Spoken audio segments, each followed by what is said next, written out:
Hi everybody and welcome to Peschu's Corner. In today's lesson we're going to look at the theory of supply. To begin with, let's have a look at the meaning of supply.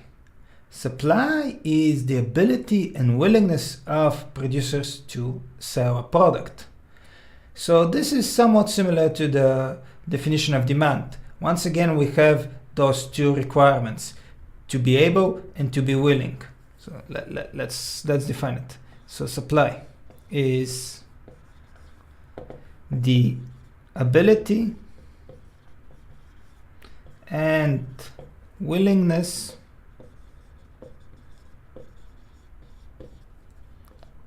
to sell a good or a service. Right, so notice that it says to sell, not to produce.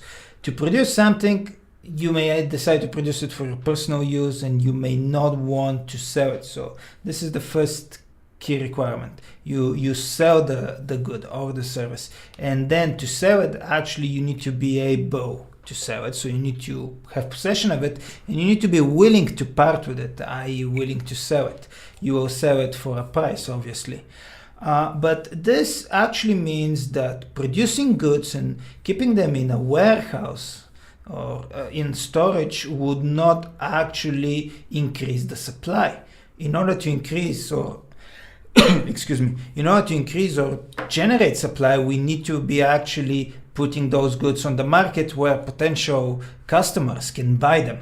So, right, so supply is the ability and the willingness of the producer to sell a good or a service, depending on the situation. Now, to look how supply works, it's best to start with the law of supply, and then we'll draw a diagram and see the interaction between the price and the quantity supplied on the market. So the law of supply is, again, kind of similar and opposite to the law of demand. So the law of supply states that ceteris paribus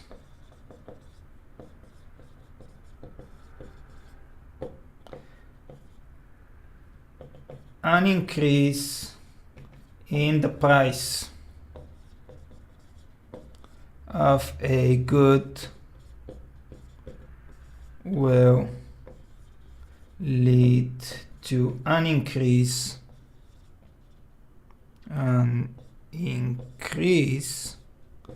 in the quantity supplied of that good. Right, so let's have a look. Ceteris paribus, first of all, keeping everything else constant. So the law of supply effectively creates a relationship between the price of a good, this is one of the variables, and the other one is the quantity supplied of that good. So we are building a relationship between these two factors, the price of a good and the quantity supplied of a good, and keeping everything else constant. So the law states that while everything else is being kept constant, we'll have a positive relationship between the price of the good and the quantity supplied of that good. And that should make sense, really. If you consider the behavior of most producers, if the price is increasing and everything else is being constant, i.e. their costs to produce, the transportation costs, all these things that will negatively affect usually their profit. So if all those are not changing and only the price at which they're selling is increasing, it makes sense for these producers to actually be willing to supply more and to sell more on the market. So we have a positive relationship between the price and the quantity supplied. We can illustrate this, as usual, with a diagram.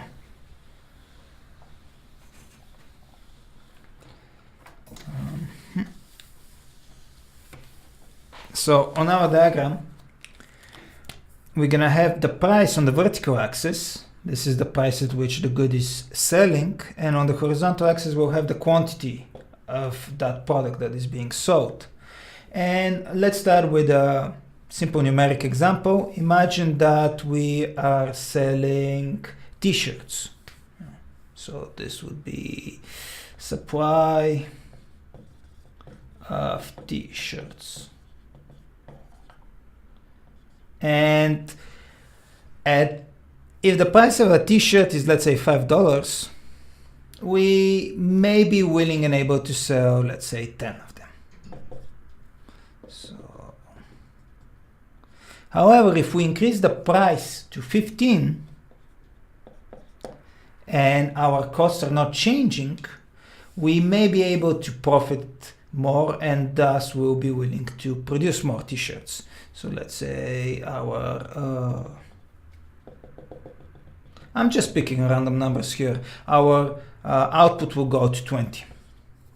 So if we connect these 2 points, we're gonna have an upward sloping line like this, and this is our supply. So the upward sloping line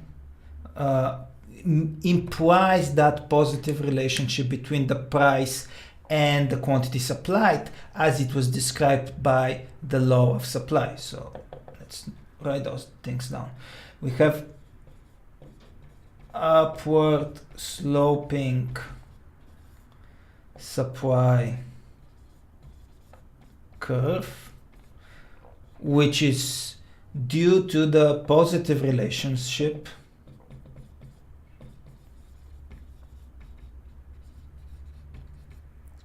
between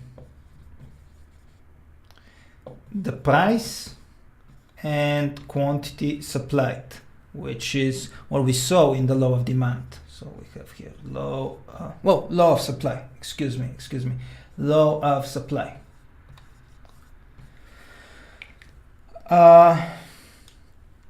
Now, finally, let's see what's actually happening here in this case. So as the price increased from 5 to 15, we increased the quantity supplied from 10 to 20, and we effectively moved along the supply curve. So you see this transition from point A to point B, we call this a movement along. So from A to B, we have movement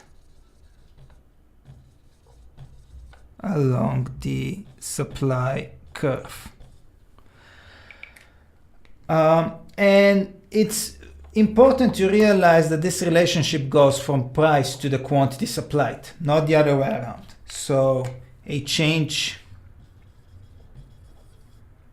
in P leads to a change in quantity supplied. Notice that we are saying quantity supplied because our supply is not changing. We are still having the same supply curve.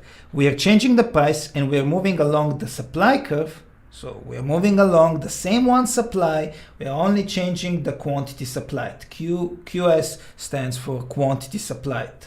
And this is a causal relationship, meaning that it goes from the price to the quantity supplied. All right, guys, well, that's really the basics of supply. We looked at the definition of supply, the ability and willingness to sell a product. We looked at the law of supply, which is the ceteris paribus, an increase in the price level will lead to an increase in the quantity supplied. Then we drew the supply curve and we observed the movement along the supply curve. As we change the price, we change the quantity supplied. In the next video that I'm currently working on, I will look at the non-price determinants of supply, and we'll also look at how the supply curve is being shifted to the left or to the right. Okay, that's all for me for now. Take care, and I hope to see you again. If you enjoyed this video, please hit the like button. If you haven't subscribed, please subscribe to the channel, and I hope to see you again. Take care.